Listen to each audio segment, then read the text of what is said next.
I received this letter this morning. Dear Larry Elder, my name is Mark. I'm a 37-year-old Canadian born and raised in Toronto, Ontario. I've been an admirer of yours for a few years now, ever since seeing your sit-down interview with Dave Rubin on the Rubin Report. I was blown away with your articulation, honesty, straightforwardness, and ability to supplement every point you made with cold, hard facts and examples. Safe to say, I knew from that moment on the great Eldersky was the real deal. I want to share a story with you, Larry, in hopes that this letter reaches you someday. As I started doing more research about you, I soon discovered that you had written numerous books and were a best-selling author, and had received accolades in regard to your literature, and that really piqued my interest. I was excited to order my first book written by you, as reading was and is a big part of my life ever since I was a little guy. The book I settled on was Double Standards, The Selective Outrage of the Left, which is a collection of my essays. When it finally arrived in the mail, I was so looking forward to getting into it, though I had to finish up the current book I was reading before I could start yours. Just an old habit. I can only have one book to go at any given time. All of this took place in May of 2020, and with only 2 chapters remaining in my current book, I started to notice I was having difficulty focusing on the words. The sentences were getting fuzzy, and I couldn't concentrate on my ability to read and see clearly. It was slowly slipping away. It was incredibly scary, and the thought running through my mind going in all different directions. Over the next 2 weeks, I became weaker and weaker, was rapidly losing weight, unable to sleep or eat. My mind and my eyes were playing tricks on me. As time went by and my physical and mental conditions were rapidly deteriorating, I was becoming more frantic and more scared. Turns out I had contracted an infection and have little recollection of what happened before I went unconscious. A short while later, I woke up on my deathbed in the ICU, and I was blind. I believe in life that pain is universal, and each and every one of us will endure some level of suffering while we are on this earth. I also believe that even the most dire of situations, something good can happen and come from that trauma. Losing my eyesight was without a doubt the most difficult thing I've ever had to endure. I spent 1 month in the hospital trying to heal and trying to get better. With the loving support of my family and friends, I was able to move back home and live with my mom, who took care of me each and every moment of every day. The realization of never being able to see hit me like a ton of bricks.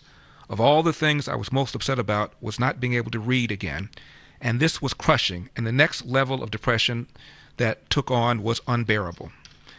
I had a vast collection of books, and my younger brother, who I had a home with, asked me what I wanted to do with my books, my belongings, my video games, my movies, etc., since I couldn't see anymore.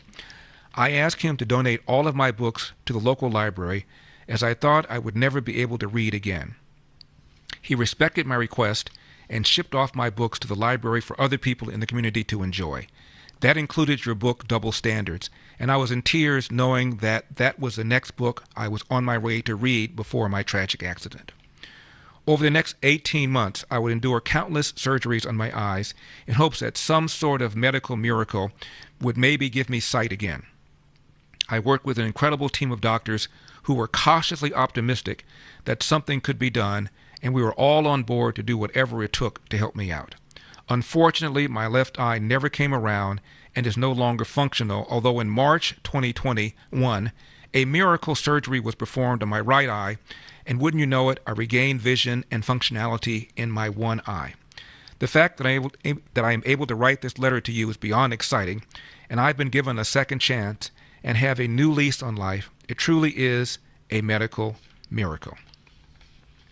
There is more to this letter, and I want to read the entire letter, so I'm going to hold it right now, and we'll pick it up on the other side. Wow. As I was saying before the break, if you weren't here, he's a gentleman who wrote me and told me that he was about ready to start reading one of my books and then slowly lost sight and was blind. And it scared him, of course. And with surgery and with prayer, he was able to regain some of the sight in one of the eyes, but one of them remains totally blind. And here is where the letter resumes.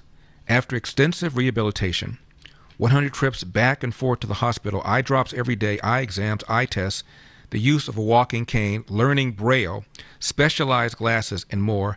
I was recently given the green light to be able to read again.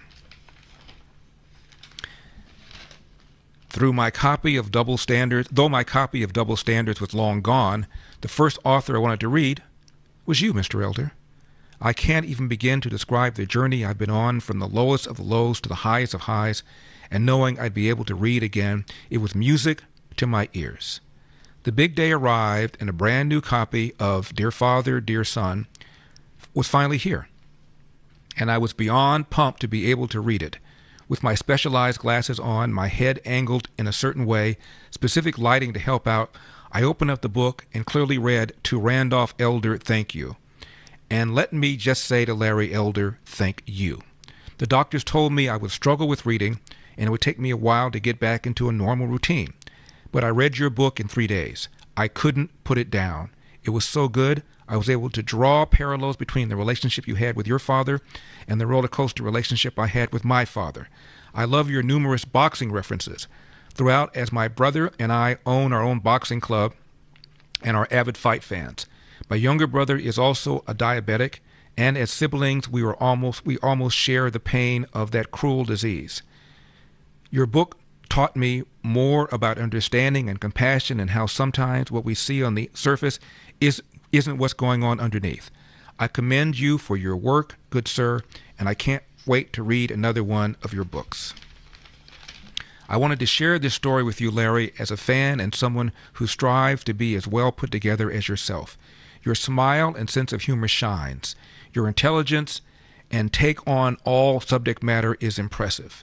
And you have a lot of fans in Canada, maybe not that French girl from Montreal you dated back in the day. Can't trust those French girls, haha. From the bottom of my heart, Larry, thank you so much for being you and everything you have done and stand for. We all have a story to tell. With thanks, sincerely, Mark, Kingston, Ontario, Canada.